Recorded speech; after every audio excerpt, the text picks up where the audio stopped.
I never thought my quiet Ohio home could turn into a battlefield, but last night it did. I'm Gloria, and I've spent 15 years building a life with Mark, a man whose laughter once felt like home, but now cuts like a knife. Our marriage was already fraying, threads snapping under the weight of his late-night binges and my silent resentment. But nothing prepared me for the storm that crashed through our door. In a haze of anger and defiance, I made a choice that shattered everything I thought I knew about myself. Now, as I sit in the wreckage of my own making, I can still feel the cold weight of Mark's gaze through a lens that captured my darkest moment. What does he plan to do with the truth he holds in his hands? Picture this. I'm standing at the kitchen sink, the cold water running over my hands, as I scrub a pan that's seen better days, and I catch my reflection in the window above. It's not a face I recognize some days, lines etched deeper than they should be at 41, eyes that carry a quiet weight. My name's Gloria, and this is my life, or at least it was before everything unraveled. I've been married to Mark for 15 years now, a man who fills a room with his presence, all 43 years of burly frame, and a laugh that booms like thunder. But that laugh turns sharp when the beer bottles pile up, and lately they've been piling up a lot. We've carved out a modest existence in a 2-story house in a sleepy Ohio suburb, the kind of place where the biggest drama is a neighbor's dog barking too late at night. Mark's a mechanic, hands always stained with grease, and I work part-time as a receptionist at a dental office, smiling through appointment reminders while my own thoughts drift elsewhere. Our marriage? It's like a sweater you've worn too long. Comfortable once, but now it's frayed at the edges, itching in places you can't quite reach. We bicker over small things, the way he leaves his boots by the door, the way I nag about the bills, but it's never been more than that. Or at least, it hadn't been until these past few months. We don't have kids, though we've tossed the idea around over the years, always putting it off for someday. Someday never came. Instead, our house echoes with silences, broken only by the occasional clink of Mark's beer bottle or the murmur of the TV when I'm alone. And then there are Mark's friends, his crew from the garage, a pack of 5 who've turned our living room into their watering hole more times than I can count. There's Tony, late 30s, slick as oil with a charm that feels like a trap, always winking and tossing comments that linger too long in the air. Jake's around 40, the quiet one, always watching with eyes that seem to see right through you, saying little but missing nothing. Sam, early 40s, is the loudmouth, always pushing buttons, stirring the pot with a grin that dares you to push back. Derek, 38, is stocky and jovial, laughing at everything, even when it's not funny, his guffaws filling the gaps in conversation. And then there's Chris, the youngest at 35, always trying to prove he belongs, puffing out his chest like he's got something to show the older guys. I've never warmed to them. They're rowdy, disrespectful, treating our home like some dive bar, leaving empty cans and crude jokes in their wake. I've bitten my tongue more times than I can count, for Mark's sake, but the tension simmers beneath my forced smiles. So there I was, settled into the quiet of a Friday night, the kind of evening where the world outside my little Ohio home seemed to fade away. I'm in my worn-out pajamas, the soft flannel kind that have seen too many washes, curled up on the couch with a steaming mug of chamomile tea cradled in my hands. The TV's on low, some cooking show droning in the background about perfect soufflés, but I'm not really watching. My mind's drifting, lost in the hum of a peaceful moment, the clock on the wall ticking toward 11:47 p.m. It's just me, the stillness, and the faint scent of honey from my tea. For once, the house feels like mine, a rare slice of calm in a life that's been anything but lately. Then, out of nowhere, the front door slams open with a force that rattles the walls, shattering the silence like glass. My heart jumps, tea sloshing over the rim of my mug as I jerk upright.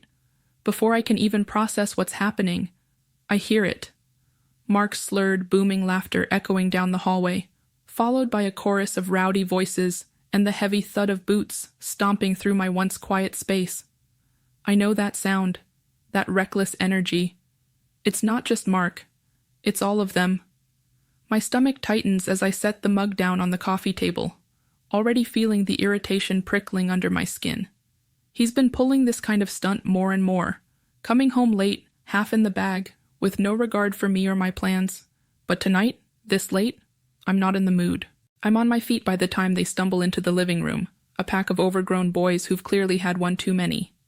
Mark's at the front, his broad frame swaying slightly, eyes glassy as he grins like he's just won some grand prize.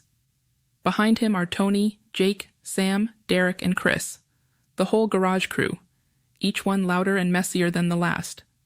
They're hauling 6 packs of cheap beer, cans clinking together, and someone's got a bottle of whiskey dangling from their hand like it's a trophy. Their boots, caked with mud from who knows where, track dark smears across my clean carpet, each step a little stab to my patience. The air fills with the stale smell of alcohol and sweat, and their voices overlap in a chaotic mess of shouts and half-formed jokes I don't even want to decipher. I cross my arms, standing there in my pajamas, feeling smaller than I'd like, but refusing to shrink. Mark, what the hell are you doing? My voice cuts through their noise, sharp but controlled, as I glare at him. It's almost midnight. You couldn't even give me a heads up you were bringing your buddies over? He just waves a hand at me, dismissive, like I'm some nagging background noise he can tune out. Relax, Glow. His voice slurs, thick with booze, as he stumbles over his own feet. We're just having a good time. Don't be such a buzzkill. His words sting, but I bite back the retort bubbling in my throat. I've had enough of this, enough of being dismissed in my own home. I turn on my heel, ready to head upstairs and leave them to their mess, my patience frayed to its last thread. I just want to shut the door on this chaos, to escape the noise and the disrespect that's suffocating me. But before I can take another step, Mark's voice booms again, this time with a mocking edge that stops me cold. Hey, Glow, where you going? Can't handle a little fun? His tone is loud, deliberate, meant for everyone to hear, and I feel the weight of every pair of eyes in the room snap to me. I turn slowly, my heart pounding, and see him standing there, beer in hand, a sneer twisting his face. You're always so uptight, ruining everything. Why don't you lighten up for once? I'm stunned, rooted to the spot. What's your problem, Mark? My voice comes out quieter than I mean it to, but there's a tremor of anger beneath it. I can't believe he's doing this, picking a fight over nothing in front of his friends. His face darkens, and suddenly he's yelling, his words slurring but cutting deep. My problem? You're always nagging, Gloria. You don't get how hard I work, busting my back every day, and you just sit there judging me. And look at you. You've let yourself go, haven't you? Ain't the woman I married no more. The heat rushes to my cheeks, a burning mix of shame and fury as his words hit like a slap. I'm standing there, still in my faded pajamas, feeling utterly exposed as his friends watch the scene unfold. Tony lets out a low chuckle, barely hiding his amusement, while Sam eggs Mark on with a smug, "Tell her, man." Derek averts his gaze, shifting uncomfortably on the couch, but Jake's piercing stare bores into me, making my skin crawl. Chris just smirks, sipping his beer like this is some kind of entertainment. The humiliation is suffocating, a weight pressing down on my chest, and I can feel tears pricking at the corners of my eyes. But I won't let them fall. Not here, not now. Stop it, Mark, I say, my voice shaking as I try to hold my ground. You're drunk. You're embarrassing yourself. But he doesn't stop. He steps closer, his breath reeking of alcohol, his voice growing louder, more aggressive, until he's right in my face. I can feel the heat of his anger, the sheer force of his presence, and it takes everything in me not to flinch. The tears are there, threatening to spill, but beneath them, something else is building. A white-hot rage that surges through me like wildfire. I've put up with so much, swallowed so many insults, but this is too far. I'm not going to let him tear me down like this, not in front of everyone. In that moment, fueled by anger and a desperate need to reclaim some shred of control, I make a reckless choice. I turn away from Mark, my eyes locking onto his friends, and my voice drips with defiance as I say, If he doesn't want me, maybe you all do. The room goes dead silent for a heartbeat, the weight of my words hanging in the air like a storm about to break. Then Tony lets out a low whistle, sharp and suggestive, while Sam laughs, a harsh bark that sounds like he thinks I'm joking. But I'm not. I'm deadly serious, and they're starting to see it. I step closer to them, my heart racing, but my resolve ironclad, driven by spite and a need to strike back at Mark in the only way I can think of right now. The air shifts, thick with tension, a forbidden energy crackling between us, a dangerous current that pulls me under before I can think twice. The night spirals from there, a blur of reckless abandon that I can barely keep up with.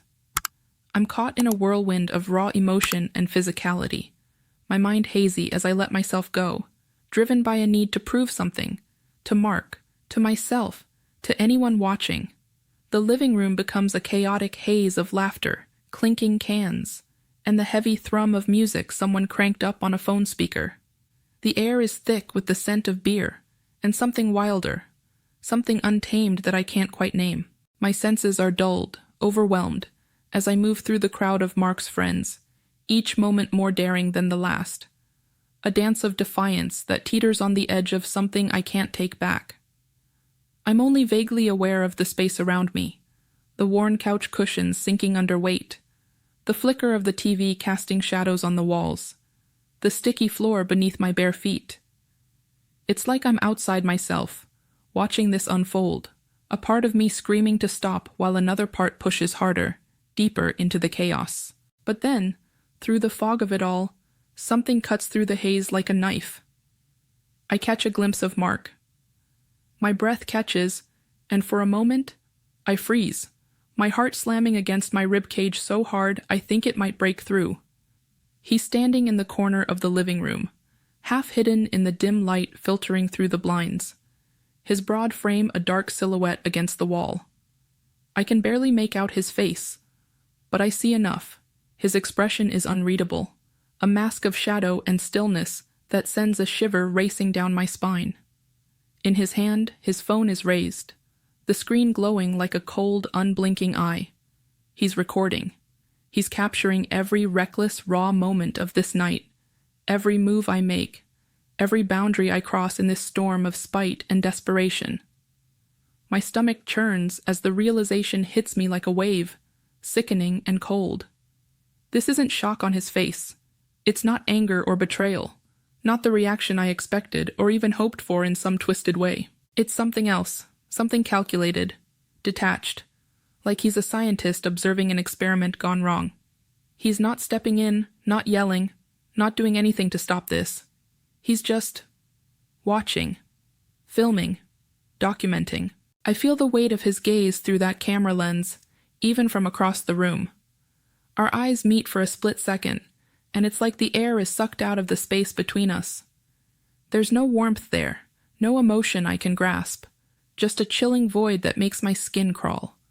My hands tremble, and I almost falter, almost let the weight of his stare pull me under. Around me, the others don't seem to notice or care. Tony's voice cuts through with a sly remark. Sam's laughter booms over the music. Derek and Chris are lost in their own loud banter, and Jake's quiet presence lingers somewhere nearby, always observing but never interfering. They're too caught up in the heat of the moment, too swept away by the reckless energy I've unleashed to see what I see.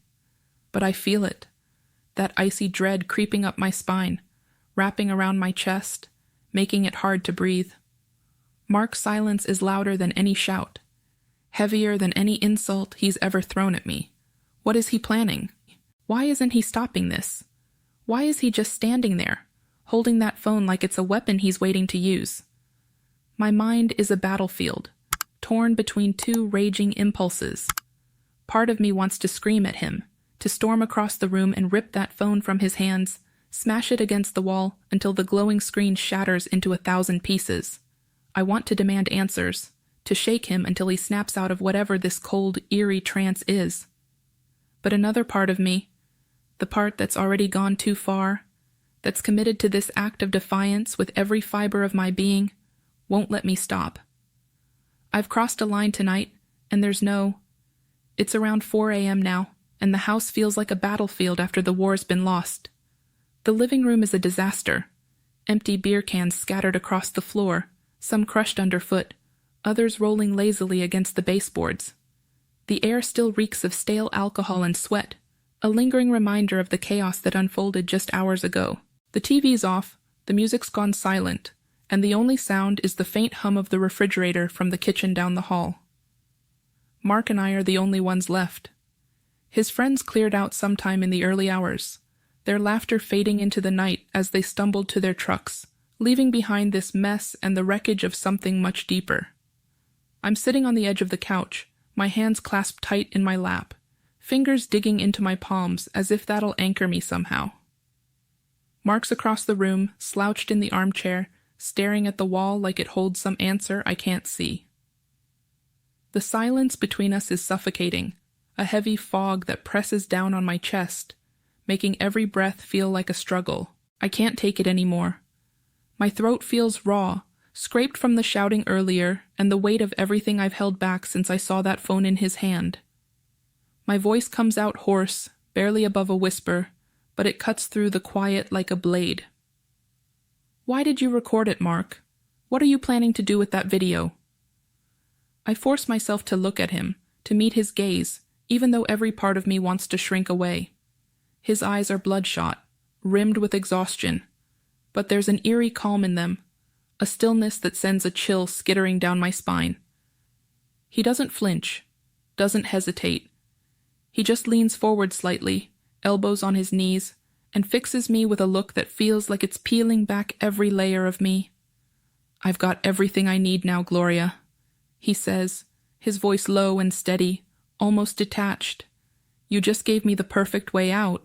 My stomach twists, a sickening lurch that makes me feel like I'm falling even though I'm sitting still.